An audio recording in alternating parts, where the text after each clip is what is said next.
Autistic masking is a thing that many autistic people do where they suppress their natural instinctive autistic behaviours in order to feel safe in a world where they might be judged or dismissed or invalidated. Emily, can you talk to me a little bit about your experience of masking? I think I grew up masking without really knowing that I was masking. It was something that I did quite unconsciously as a young child. I learned quite quickly that being me was something to be ashamed of, and whether it was the way that I phrased things, not quite knowing how to join in social situations, or whether it was just the things that I loved that other kids didn't, because I would love things quite intensely. I learned that those things made me stand out and made me seem weird. And so I tried to suppress those things and copy what other children around me were doing and what the characters in my books did that I read and the characters on TV and how they all interacted with each other. And I tried to copy that. I didn't really realise that it was something that other children didn't do to the same extent. It wasn't something that I did super consciously, and it wasn't something that I thought other children weren't doing too. I just knew that I was weird, and I did know that I was different the more that was pointed out, and I didn't want to be different. I wanted to fit in. So I learnt how to interact by watching those around me and reading how people were interacting and things like that. And I just learnt to suppress my excitement and my stimming, and I guess the parts of me that make me me, I tried to suppress.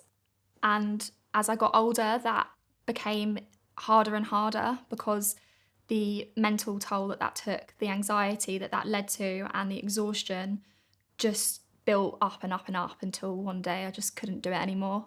When I say I couldn't do it anymore, I guess I broke down and entered kind of autistic burnout, and my mental health got really, really bad.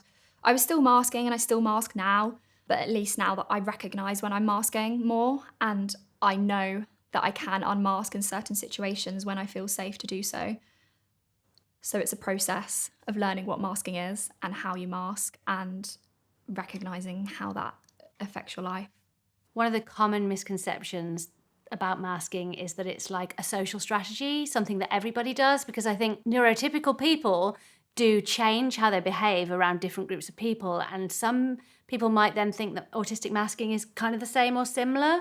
Hannah, do you mind explaining what the difference is between that social strategy and autistic masking? People say this a lot, like, don't we all mask? We all do it. And yeah, we all have different masks that we might put on when we go to work. I'm here, I've got a mask on, I'm at home, I'm a mum. But the difference, I think, is adaptation. I think when neurotypical people will say they're masking, what they're actually doing is adapting how they're behaving, what they're doing, how they're speaking. So they've got their work head on, they've got their family head on. The difference is that that's a choice they're making, and they know they're adapting. So for instance, Christmas is coming. People have to adapt when people come to the house. You might have to have a different time when you eat your dinner because that's when Granny wants to eat or whatever, and that's okay. The difference with masking is it is a direct trauma response to being made to feel that what you're doing and how you are is wrong, or you're not made to feel comfortable about it. And that's very, very different from having to adapt to go to work each day, or to be a teacher, or to do your job, or be a mum.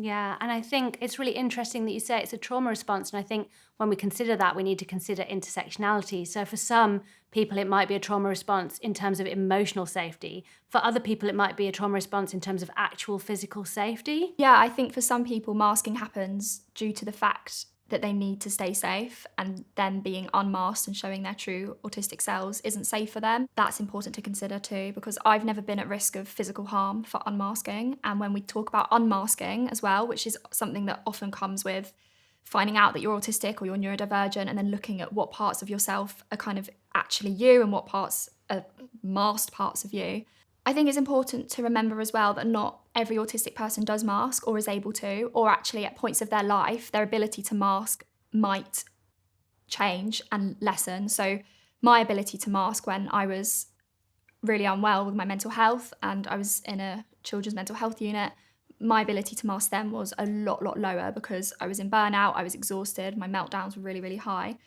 So at different points of your life as well might affect your ability to mask. But also people mask differently and to different extents. So some people might still be masking a lot and it taking a lot of energy, but actually they're autistic traits and autistic behaviours might still be more visible to other people. So it's a really individual thing, masking and unmasking, as to whether people do it, how they do it, and whether they can or want to unmask. It's such an individual journey, I think. I always considered myself someone who was actually quite bad at masking, and that doesn't mean that I didn't try to mask, like you say, from a very young age in all the ways that you described. But for some reason, my masking has never passed, and I've never managed to fit in even with that. And I think maybe that's partly because the things that I identified that I needed to do to fit in weren't quite the right things.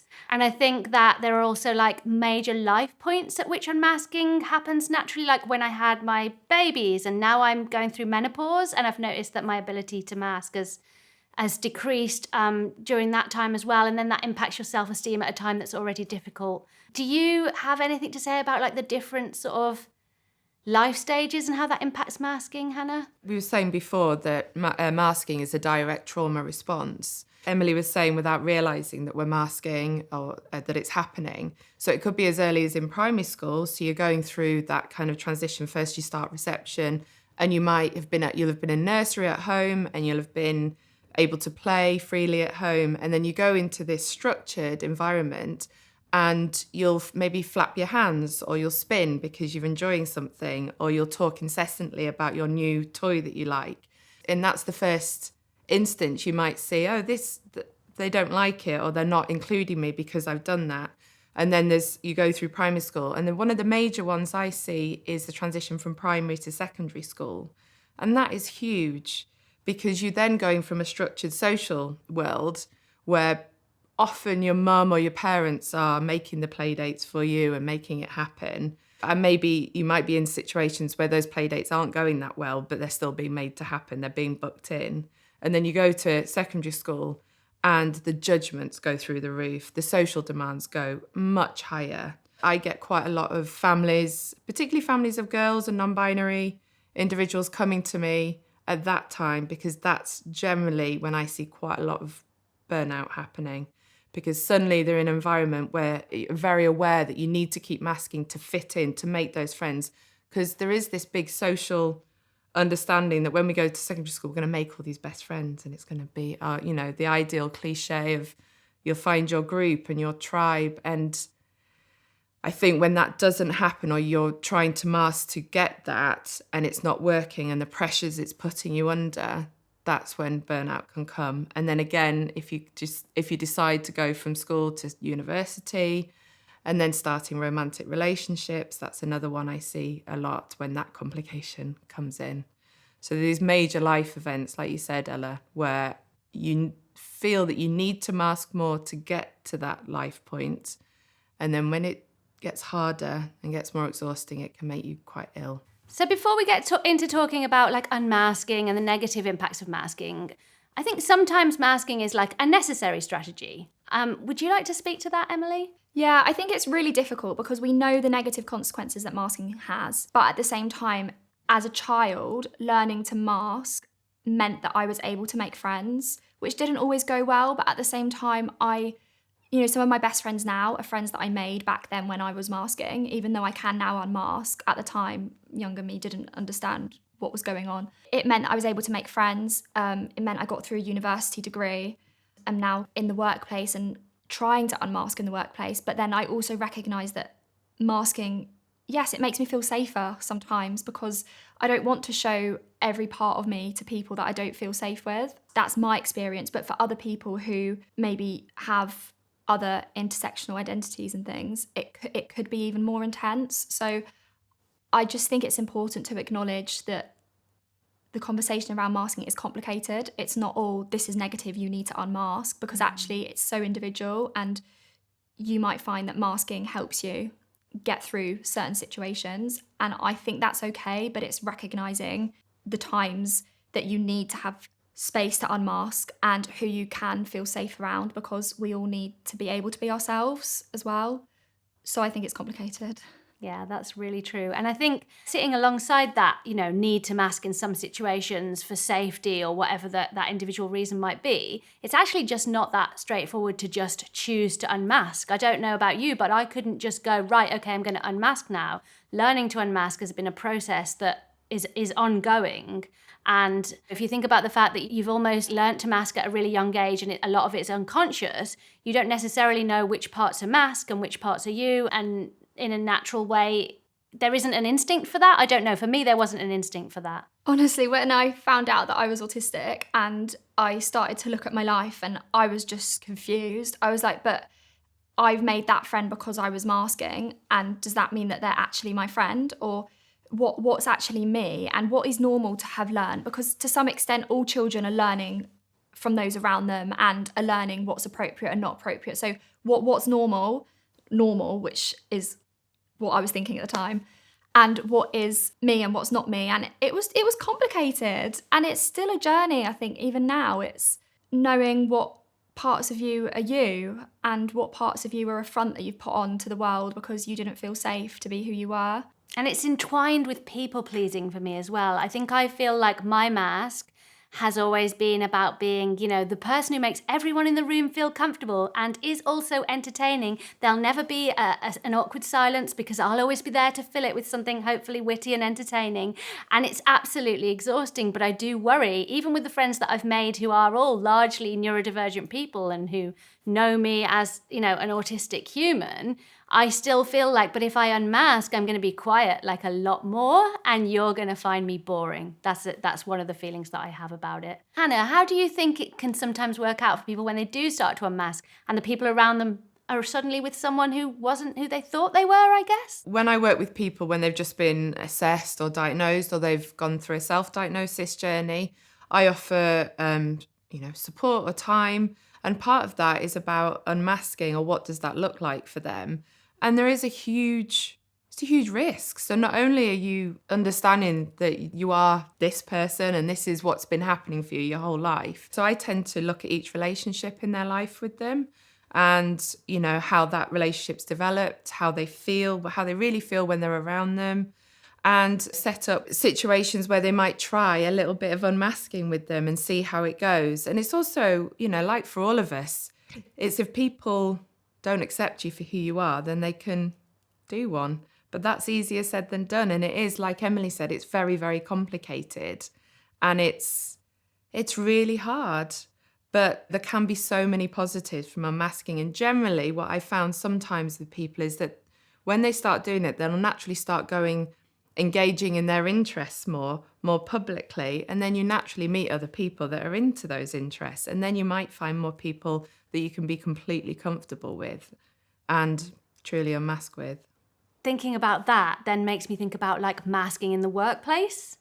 And I feel like you have a proper job where you are, having to have that professional face on around other professionals and people that you're working with. How does masking work for you in that environment? So when I first started my job as well, I found it very confusing to know how to navigate colleague relationships. So that was one thing. Another thing was the environment and managing my environment. And then also my professional hat on, which I've always found kind of easier because it's almost like I'm taking on a role and almost have like another persona, which I'm sure a lot of people do at work. So it's that, taking on that role. But then at the same time, I'm conscious of what am I doing that the other person can see? Am I stimming? Am I phrasing things properly? Is my facial expression matching my tone? Am I coming across in a way that is, I suppose, non-autistic? Because there's still that part of me that is ashamed of the autistic parts of me. And because you've grown up knowing that parts of you are wrong, even though that's not true. And I do find that some of the autistic parts of me might be seen as more unprofessional. So whether that is kind of jumping up and down or asking for clarification over things more than other people would, sometimes I think, oh, am I being like, how am I coming across? And am I being good at my job? And do people respect me because of those things that maybe others don't have to deal with? And the reality is that we do live with those neuronormative expectations. The world hasn't changed, and it is true that you might be judged for some of those behaviours in your work environment. And I think it's really important that people don't feel like they're failing if they're not unmasking, if they're not able to do this process yet. You're not like a better autistic if you're able to be out and proud. We're all just on our own, I hate to use the cheesy word, but on our own journeys in this to figure out what works for us.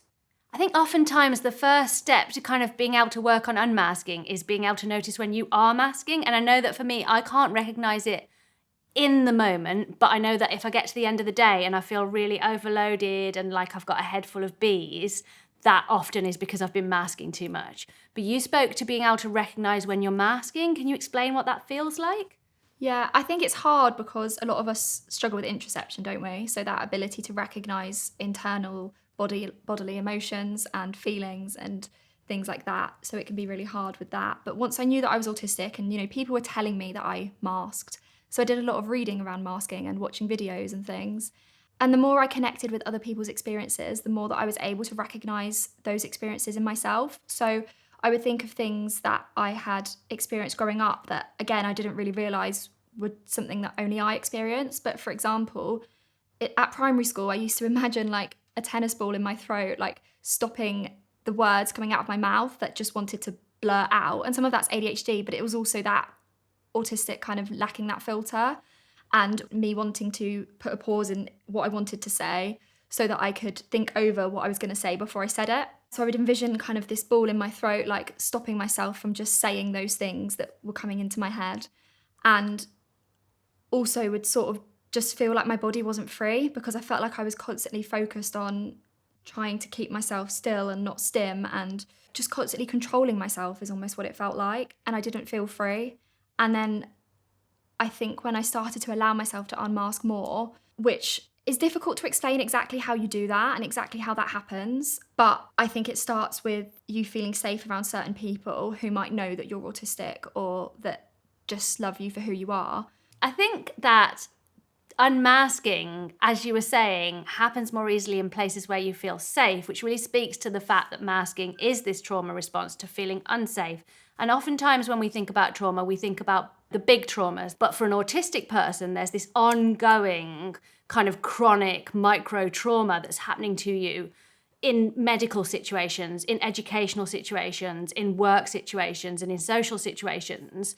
That means that you might not very often feel safe. I've worked with a lot of young people that have been, particularly, I have to say, some girls, more girls than and non-binary than boys and men, where there's been a lot of misdiagnosis and wrong diagnosis going on throughout.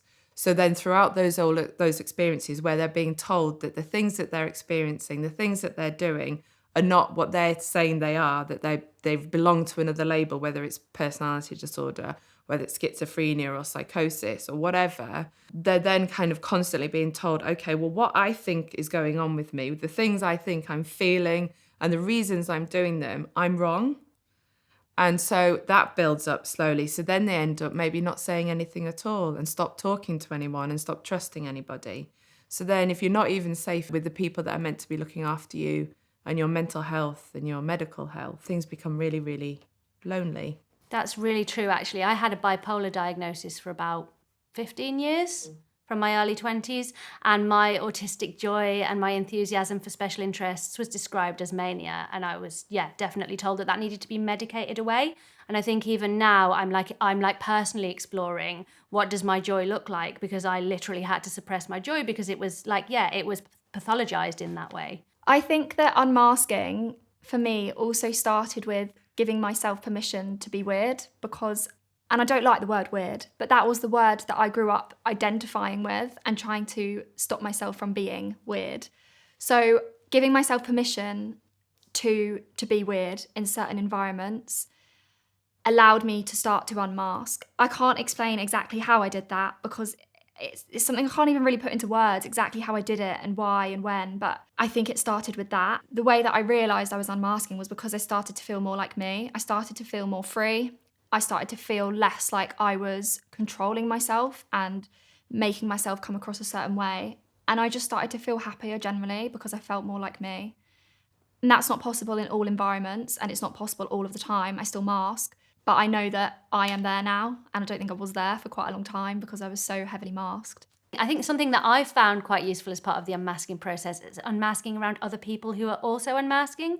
So I have autistic friends and I also have autistic children, especially my autistic children. They've obviously got that message to mask from the world. I haven't protected them from the whole world, but they've had the message at home that they can be, weird, as you've put it. I feel like watching them be their natural selves, and also being around, I've got adult autistic friends who, we've been like in a cafe ordering a drink and a tune's come on that we really like and we've started dancing in the middle of that. And I'm not saying that's like being autistic, but that was what felt right for us and we didn't suppress it and it was fun. And it's like we've all, in this social group that I'm in, felt like we've been given permission to be free in that way. There is also, there's groups, and I'm not going to talk too much about it because I would not purport to be an expert in this, but I've started to work with a lot of particularly younger people who are going through a journey of discovering what their gender is or what their identity is, who then might also simultaneously be going through a journey of working out whether they're neurodivergent.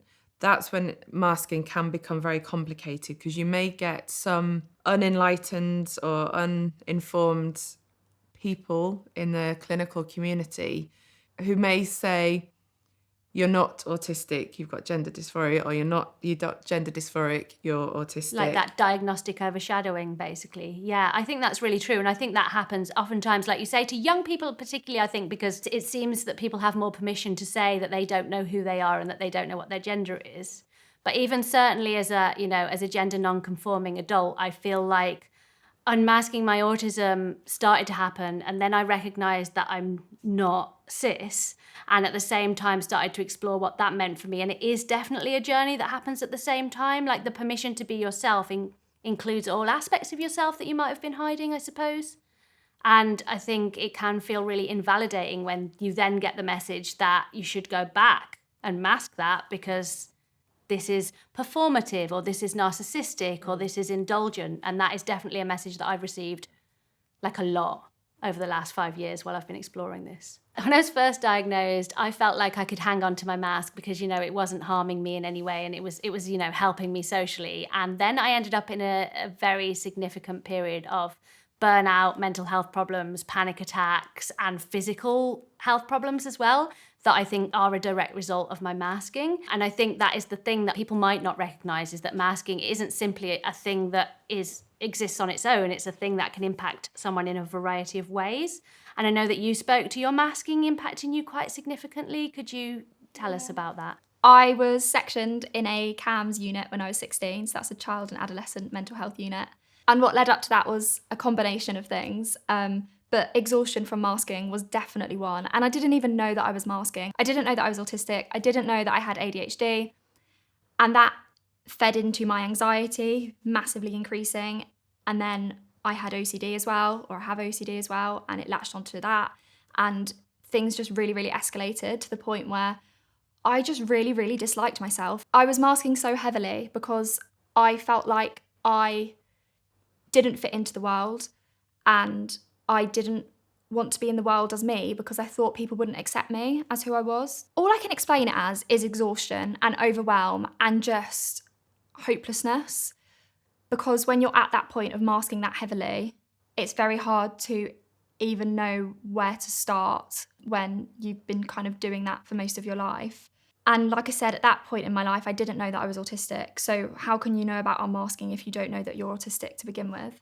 Masking had a detrimental effect to my mental health and to my wellbeing and my physical health as well, because obviously mental health and physical health are so linked that with the burnout comes the lack of looking after yourself physically as well. I think also if you think about masking as being something as a trauma response, that means it's kind of like something you're doing in a high adrenal state, which, we know that the impact of high adrenal state is adrenal fatigue, panic attacks, but also like physical symptoms. It makes sense that masking, as well as it being impacted your physical state by your mental state, it's also being literally impacted by your brain being in this like high alert all the time. It's exhausting because your brain is in high alert. It's exhausting because you're kind of almost holding yourself in a particular way all the time. And it's exhausting because underneath that you feel, as you so eloquently articulated, kind of trapped, really. And especially if you haven't been diagnosed and you don't know what's happening, you feel trapped and you don't really know quite why. And honestly, some people might then feel that the response to that is to mask harder, right? Is this something that you've come across? Absolutely. The very core of masking means that a lot of people actually don't get picked up and supported for a long time because they're having a trauma response to not fitting in. So quite quickly learn, I need to fit in. By fitting in, people then go, well, there's nothing there, nothing happening. Go, go, go, keep going, keep going, keep going. And then it's only when everything falls away and everything collapses that then people go, oh, okay, what's happening here? But then everyone focuses on the mental health aspect. So the neurodivergence doesn't even get a look in because you've got to focus on getting the mental health better.